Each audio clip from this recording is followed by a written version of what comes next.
You know, I grew up in a family where every day in family worship we would pray for the colporteurs and we would also pray for the missionaries in the islands. And the islands, of course, for me growing up in Australia were the South Pacific Islands. But you know, we have a mission far wider and it goes to places such as Thailand, Julie.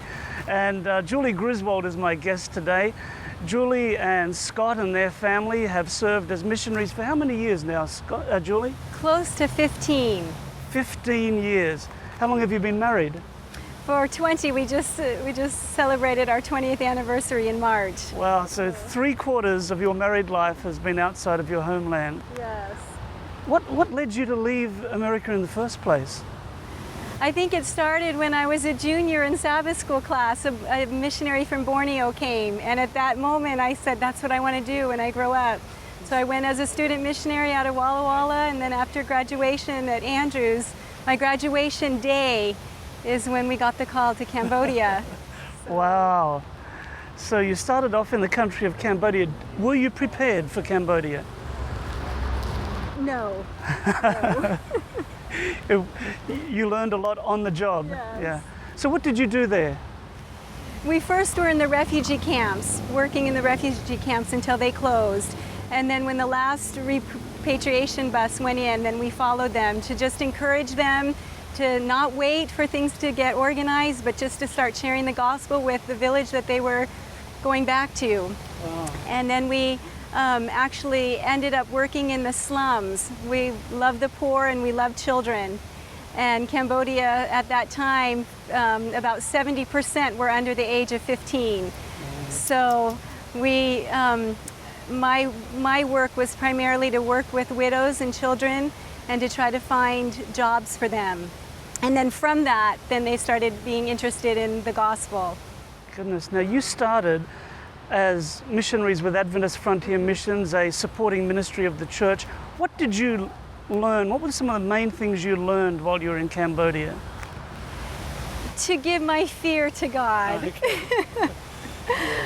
We were there at a time where it was very unsafe and there were still landmines and gunshots going off all the time, and I was pregnant with my first one, and God had to really deal with a whole lot of issues with me and with fear. And I just give him the glory because he helped me to really claim his promises so that I could stay there as long as he had work for us there. Yes. Now, how long was that? 6 years. 6 years. Now, after you were in Cambodia, you came back to the States for a short time, and then Scott was called to the Global Mission Study Center for Buddhist people. Did you have to think deeply about this before you answered yes?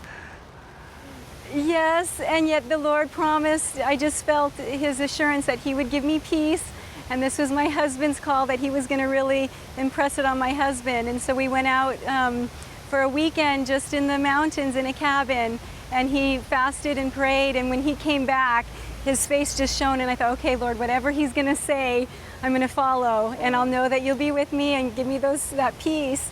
And the Lord really impressed on his heart that this is what he needed to leave his other dreams in America alone and go back out to Southeast Asia. Right. So having worked in Cambodia, having worked in Thailand, you have a heart for the Buddhist people. Yes. Yeah. I see in Scott and I see in you a deep spirituality that comes from time spent in prayer. How has it been raising your children in this environment? I think that I would not have had to spend so much time with Jesus if I wasn't in the mission field. Right. And because of that, because I haven't had the support, and it has driven me to my knees much more than I would if I was raising them here. Yes. And so even when we were praying to the Lord and we thought, well, what about our children? You know, is this, you know, what about our children if we do go back to take this call? And it was like the Lord was impressing us, for the sake of our children. I will take care of your children, for the sake of your children as well. So I've held on to those promises up and down. Yes. And he has, prayer is my favorite thing to do. Wonderful. Julie, thank you so much for sharing with us today.